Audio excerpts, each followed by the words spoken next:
गोंदपुर गांव में आलोक अपनी पत्नी पूजा और 10 साल के बेटे अमर के साथ एक छोटे से मिट्टी के बने टूटे फूटे घर में रहता था।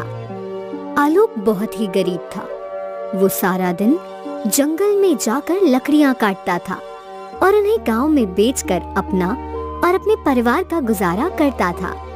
इन दिनों कड़ी गर्मी पड़ रही थी। गर्मी के कारण गोंदपुर गांव के हर निवासी का बुरा हाल हुए जा रहा था।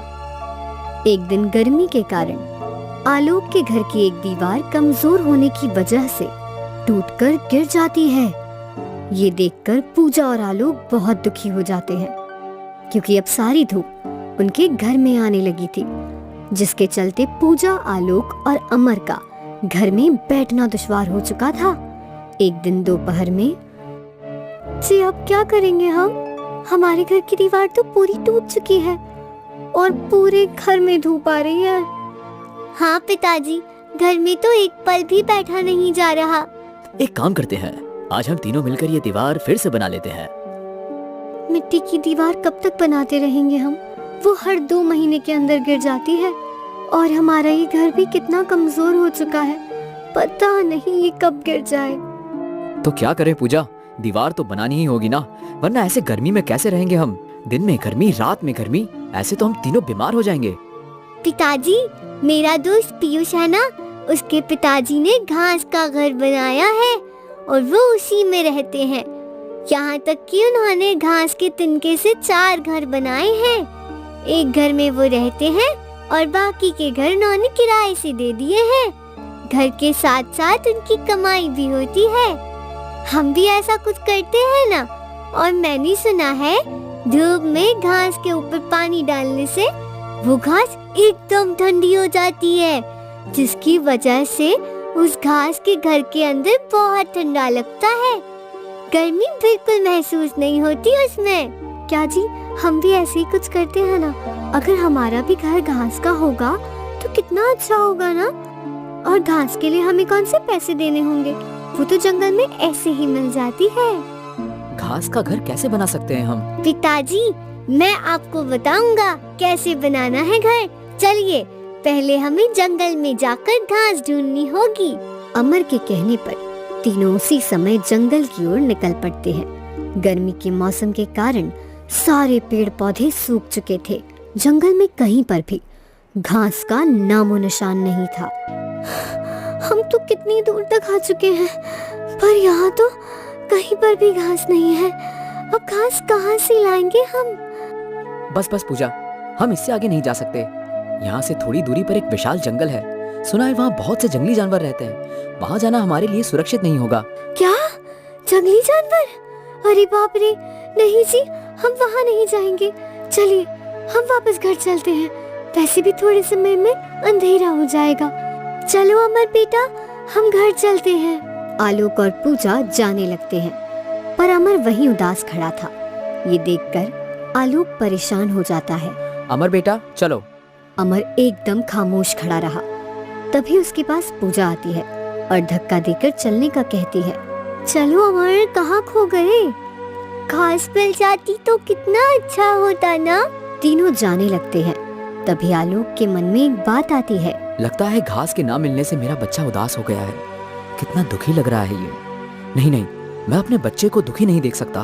पूजा, मैं क्या कहता हूँ, तुम और अमर घर चले जाओ। देखो, अंधेरा भी होने वाला है और आज मैं लकड़ियाँ तोड़ने भी नहीं आया जंगल में। तो मैं यहाँ आ ही गया हूँ तो थोड़ी लकड़ियाँ तोड़ लेता हूँ। इन्हें बेचकर थोड़े पैसे मिल जाएंगे। तुम दोनों घर जाओ, मैं थोड़े समय में लकड़ियाँ लेकर आता हूँ। अरे, आप कल आ जाना। अभी अंधेरा भी होने को आया है, रात हो गई है, तो आप कैसे आओगे घर? पूजा, इस जंगल में मेरा रोज का आना जाना है, तुम चिंता मत करो, मैं जल्दी ही घर आ जाऊंगा। आलोक की ये बात सुनकर पूजा और अमर घर चले जाते हैं। इधर आलोक जंगल के गहरे हिस्से में चलते जाता है। मुझे तुरंत ही कहीं से भी घास ढूंढकर घर जाना होगा। आलोक उस जंगल के हर हिस्से से बखूबी वाकिफ था। उसे पता था जंगल के किस हिस्से पर खतरा है और किस हिस्से में नहीं। फिर भी बेटे की खुशी की खातिर आलोक जंगल के सबसे खतरनाक इलाके में घुस जाता है, जहाँ कई सारे जंगली जानवर थे। आलोक उस जंगल में डर डर कर घूमता है, पर उसे वहाँ कहीं पर घास नहीं दिखाई देती। ये देखकर आलोक दुखी हो जाता है। इतनी दूर आने के बाद भी घास नहीं मिली। ये जंगल की सारी घास आखिर गायब कहाँ हो गई? एक घास तक नहीं है इस जंगल में। तभी एक जंगली हाथी आलोक के पीछे लग जाता है।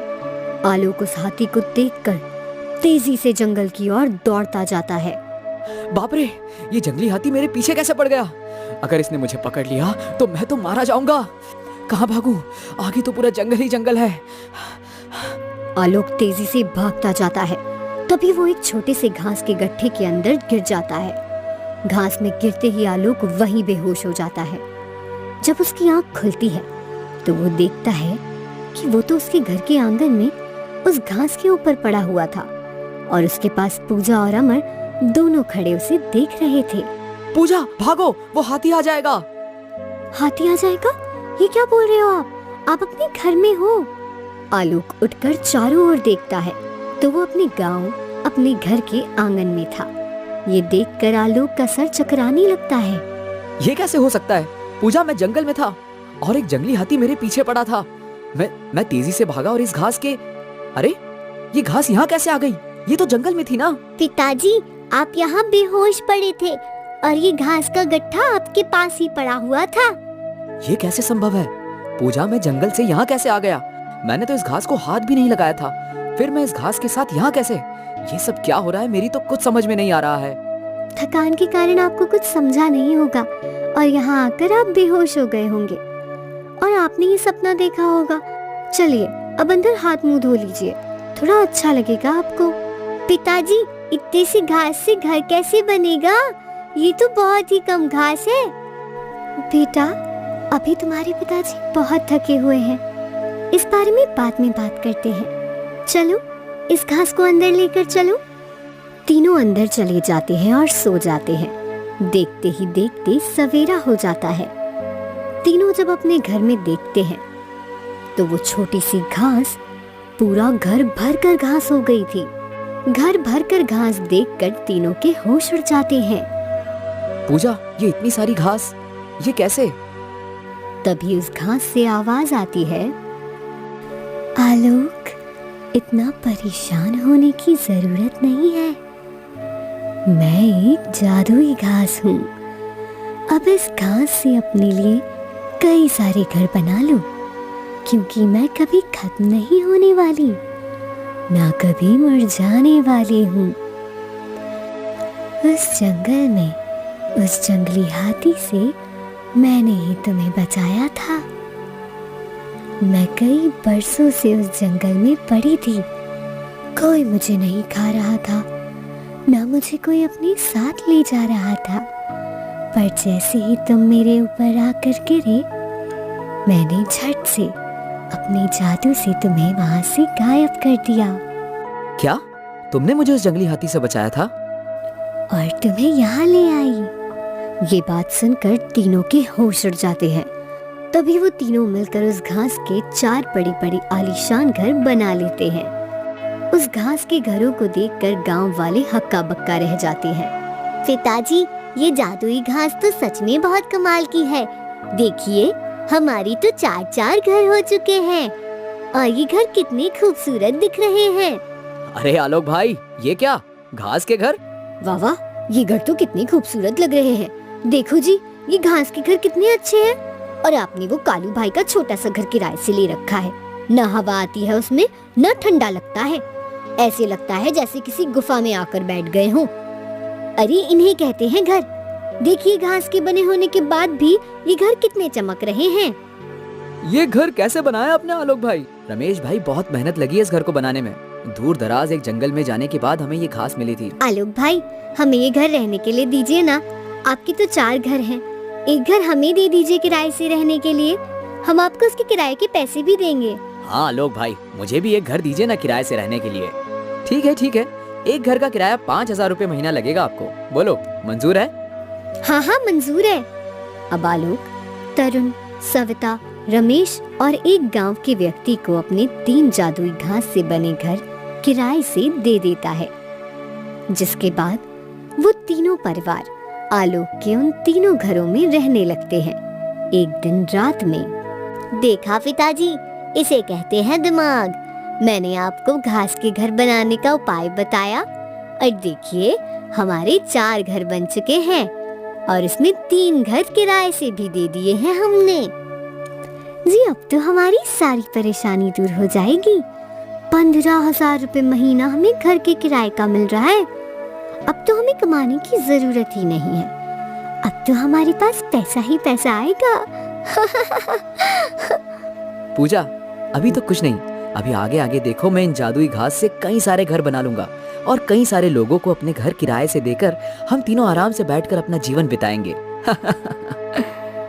देखते ही देखते कई दिन गुजर जाते हैं। आलोक अपनी जादुई घास से गांव में कई सारे घास के आलीशान घर बना लेता है और कई गांव वालों को वो घर किराए से देकर आराम से अपने परिवार के साथ अपना जीवन बिताने लगता है। बारिश, तूफान, आंधी से उन जादुई घास के घरों को कोई फर्क नहीं पड़ता था, क्योंकि वे घर एक जादुई घास के बने थे। यही चमत्कार देखकर सब गांव वाले हैरान थे। अब कुछ ही महीनों में आलोक उस गांव का सबसे अमीर आदमी बन जाता है, जिसके बाद आलोक, पूजा और अमर तीनों अपने हर ऐशो आराम और सपने को पूरा